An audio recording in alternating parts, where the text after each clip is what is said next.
dive into joy, the real kind, the fragile kind, I want to take a moment to tell you where this card comes from, because this isn't just another painting of a ferret. It's part of a world I've been building quietly for some time now, a world called the Quiet Wild.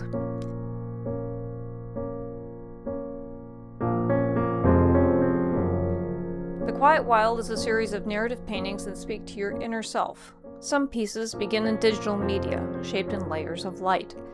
Others live as full physical paintings, textured with brushstrokes and pigment, carrying the weight and presence that only tangible pieces of art can hold. But no matter the medium, each painting is created with the same intention: to meet you quietly, honestly, and without pretense. These stories continue the age-old tradition of turning to animals as teachers and healers, a lineage that stretches through every culture and every era. People have always looked to creatures around them to learn the truth about courage, patience, instinct, resilience, joy, and grief. The Quiet Wild carries that lineage forward. Every creature in this world reflects something of our own journeys. The parts we name, the parts we don't, the parts we speak aloud, and the parts we keep tucked away.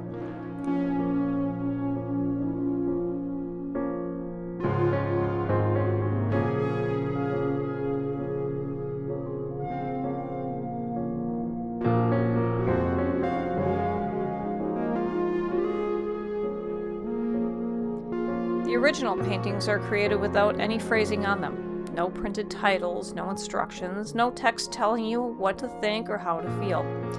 They're meant to be loved purely for the art, or to be used as daily companions without ever having to announce their meaning. You're never obligated to explain what the piece means to you. You can simply say, "I like bears," or foxes, or tigers, when in reality, it's your daily reminder to check in with yourself.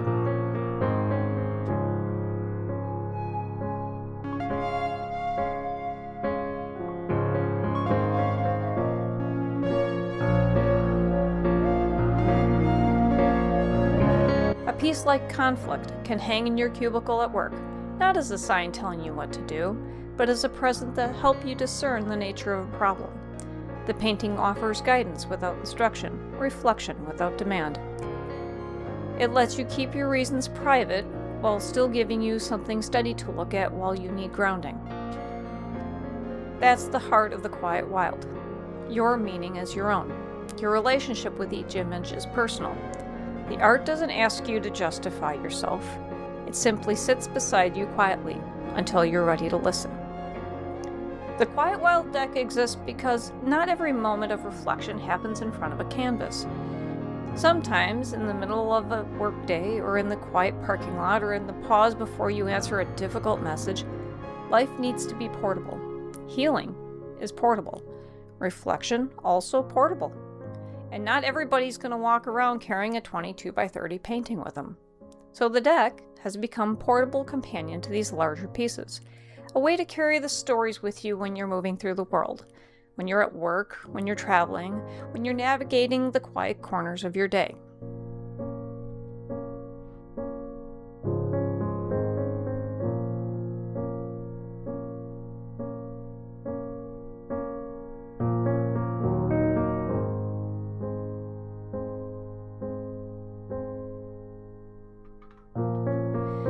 It's made for the parts of life that don't get loud, the moments that whisper instead of shout, the moments that need help finding their voice in a world that constantly demands your attention.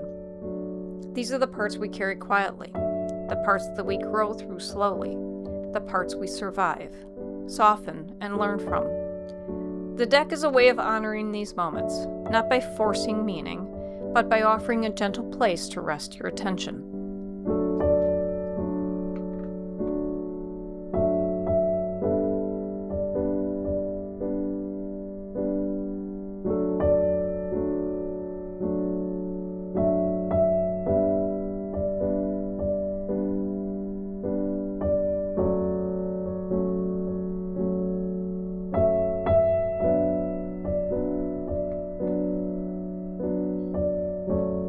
To be clear, it's not an oracle deck.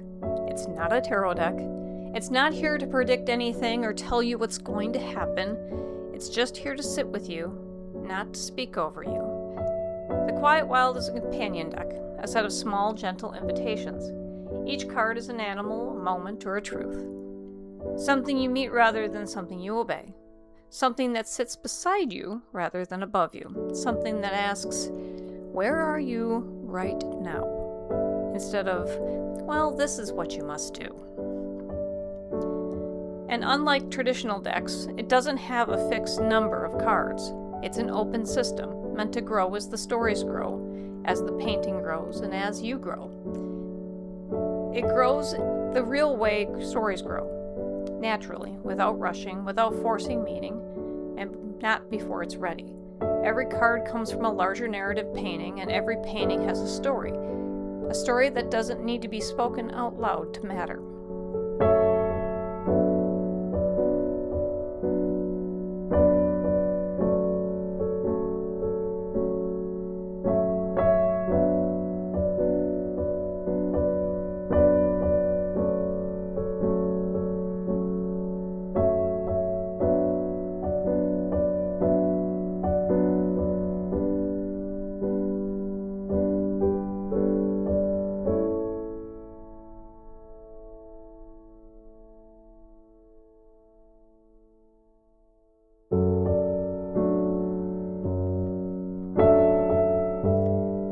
The Quiet Wild is built on the idea that reflection doesn't have to be dramatic. It doesn't have to be ceremonial. It doesn't have to be a big moment. Sometimes reflection is a breath you take before a meeting. Sometimes it's the pause in the car before you walk in the grocery store. Sometimes it's the way your eyes land on a fox or a hawk or a lily in the lake. And something inside you shifts, if only by a fraction. The deck exists for these moments, the small ones, the quiet ones, the ones that don't announce themselves but still matter. It's a way of meeting yourself gently, one card at a time, a way of remembering that your inner world deserves attention too, a way of carrying art with you not as decoration but as companionship. The Quiet Wild is not a set of answers, it's a set of companions. A way of walking through your own little story with more softness, more clarity, and more presence.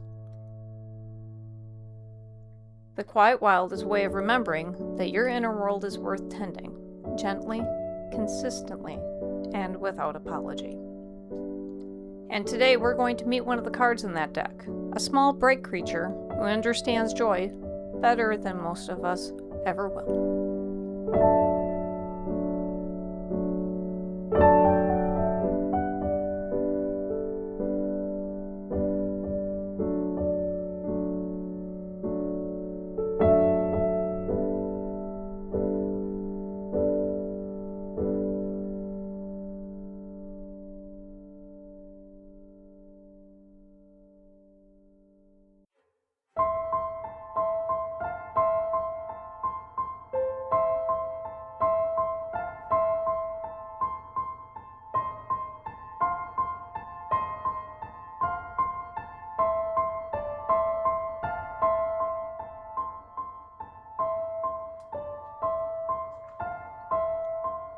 Today I want to talk about joy.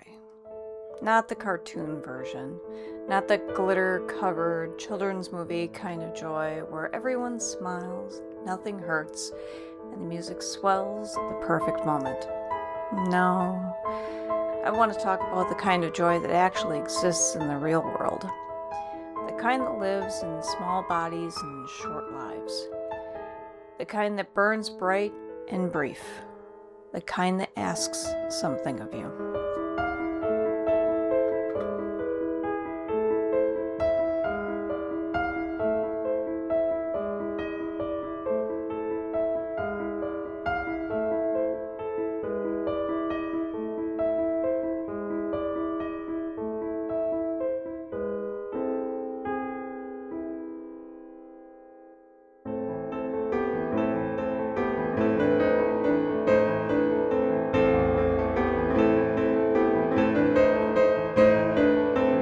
Kind of joy that ferrets understand better than we do.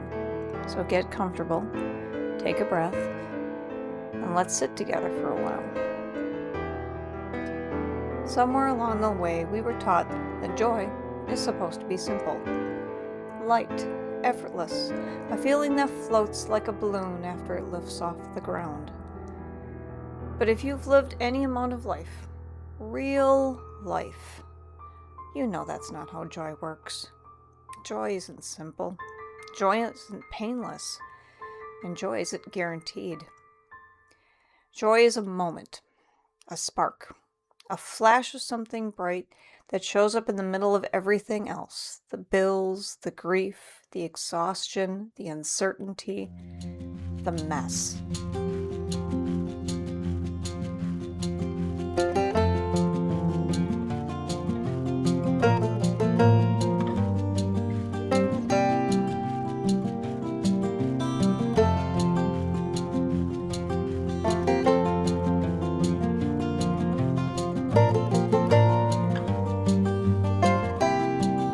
Joy is not the opposite of sorrow. Joy is what makes sorrow worth bearing. And that's the kind of joy I want to talk about today.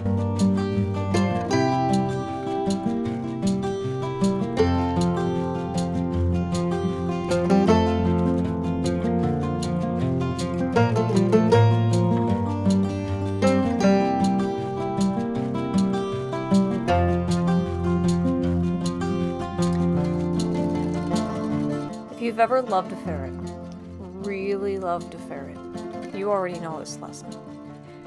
Ferrets don't live long. They don't move slowly. They don't save themselves for later. They wake up every day like the world is brand new. They leap before they look. They love without hesitation. They burn bright and they burn fast. Then one day, they're gone. It's the hardest part of loving them. But it's also the thing that makes them the perfect teachers. Because ferrets don't pretend joy's forever. They don't wait for the right moment. They don't ration their happiness. They choose joy because they know, instinctively, life is short. And that's the lesson that this card carries.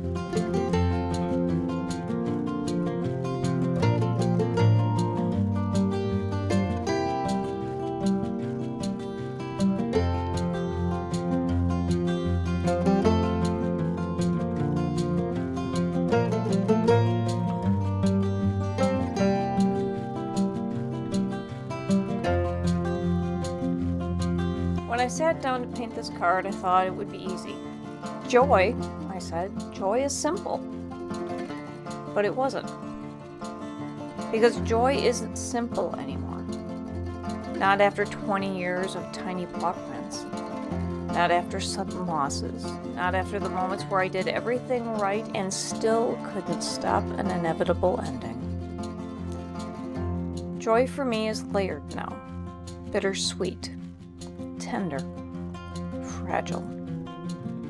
And maybe that's true for you too.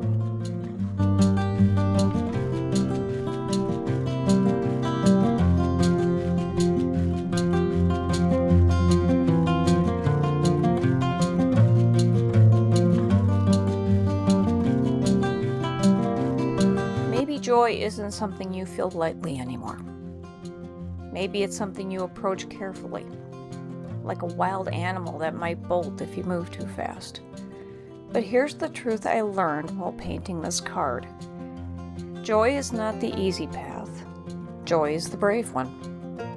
It takes courage to open your heart when you know it can break. It takes courage to love something fleeting. It takes courage to let yourself feel happiness when you've lived through loss. Joy is not naive. Joy is not childish. Joy is not shallow. Joy is a choice, a brave one. This card, the ferret card, is called the fleeting spark because that's what joy is. It's a spark. It's not a promise. It's not a guarantee. It's not a forever. Just a spark.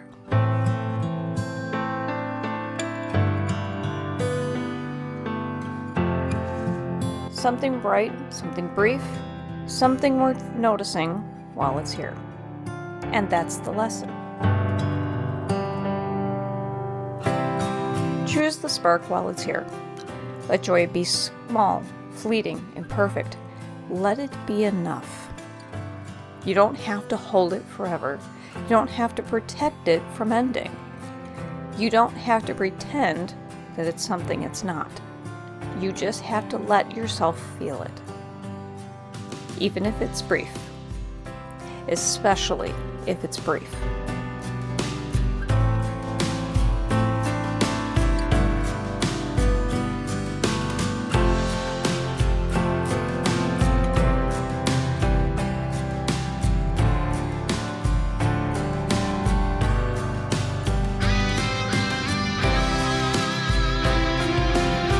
So what does this card ask of you? It asks you to stop waiting for that perfect moment and that perfect joy. Stop waiting for the big moments. Stop waiting for the right time. It asks you to notice the tiny sparks. The warm mug in your hands, the dog sighing in her sleep, the sunlight on the floor, the quiet moment before the day starts, the laugh you didn't expect, the softness in someone's voice, the way your heart lifts for no reason whatsoever. Joy doesn't have to be loud, it doesn't have to be dramatic, it doesn't have to be permanent. It just has to be real. And real joy is always fleeting. That's what makes it precious.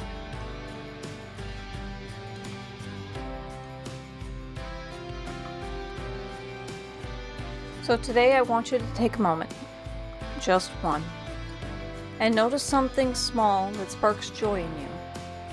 Not the big things, not the life-changing things, just the tiny spark, the fleeting one. Because that's the joy that keeps us going. That's the joy that makes the hard parts bearable. That's the joy that ferrets understood instinctively. And that's the kind of joy this card here is meant to remind you of. That joy is brief, joy is bright, and joy is brave. And choose the spark while it's here.